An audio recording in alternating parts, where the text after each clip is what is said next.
So mga pare, halika dito. Boss, ma-istorbo lang kita. So matanong lang kita, meron ka bang, since lagi kita nakikita dito sa gym, meron ka bang pinapalo na specific meal plan, workout? Bali, wala naman. Wala. Hindi ka naman lang nag-google, basta tira lang pag gano'n. Bali, yung misis ko kasi, yung coach niya si Coach Decoy. Yung misis ko, saka yung kapatid niya, ay coach si, si Coach Nicoy. So, di pa naman ako, di pa afford mag-coach ng Yun, sarili. sakto. Baka matulungan kita. So, ganito yan. Gagamit tayo ng malupitang app. Please move up ang tawag doon. So, yan. So, boss, lapit mo dito. So, please move up siya.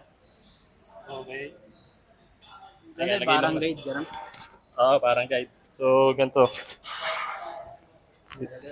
Sige, dyan na muna yan. So, unang-una, ang please move up is, yan na. So, ang unang niyang gagawin, kukunin ko lang yung details mo. So, yan. Straight to the point yan. So, age mo, 29. 29. Weight mo, 94. Ngayon, 94. 94. Height mo, 5'6". 5'6". So, yan. Activity level, ilang beses ka nag-gym isang linggo? Mga 4 to 5. 4 to 5. Yun, mga ganun. So, ilagay natin dito sa moderately active. So, fitness level, beginner, di ba? So, fitness goal mo, anong trip mong katawan? Bulk, lean bulk, carb, athletic, V-shaped torso, madami dito eh. Ano bang mga comment na Bali, gusto ko lang Maging tone, lean and tone. So, lean and tone. So, yan. Alagay dyan, may setup dyan. So, update natin.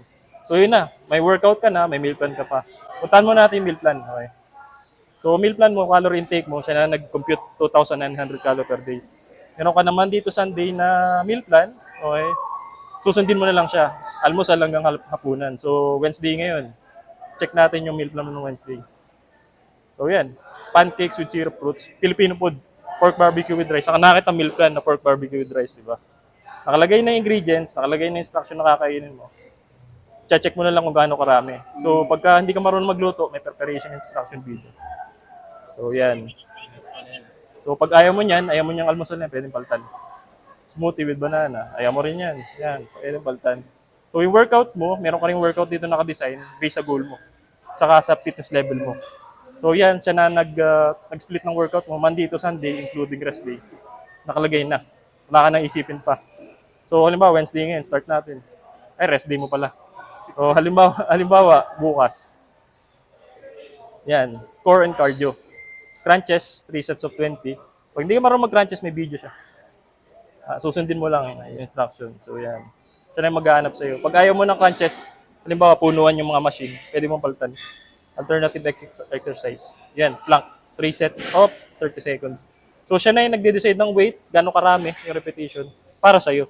Yun sa goal mo. So, pag ayaw mo niyan, pwede mong palitan yung buong week, generate ng bagong workout, na umay ka na. Yan, bago na naman yan. Iba-iba lagi. So, sa meal plan, ganun din. So, yun. So, bossing, how's that? Good. Good? So, yun. Good daw. Alam ko sasabihin pang iba. So, yun. Ano pang inaantay mo, Brad? Okay. Kaya-kaya mo to. So, yun lang.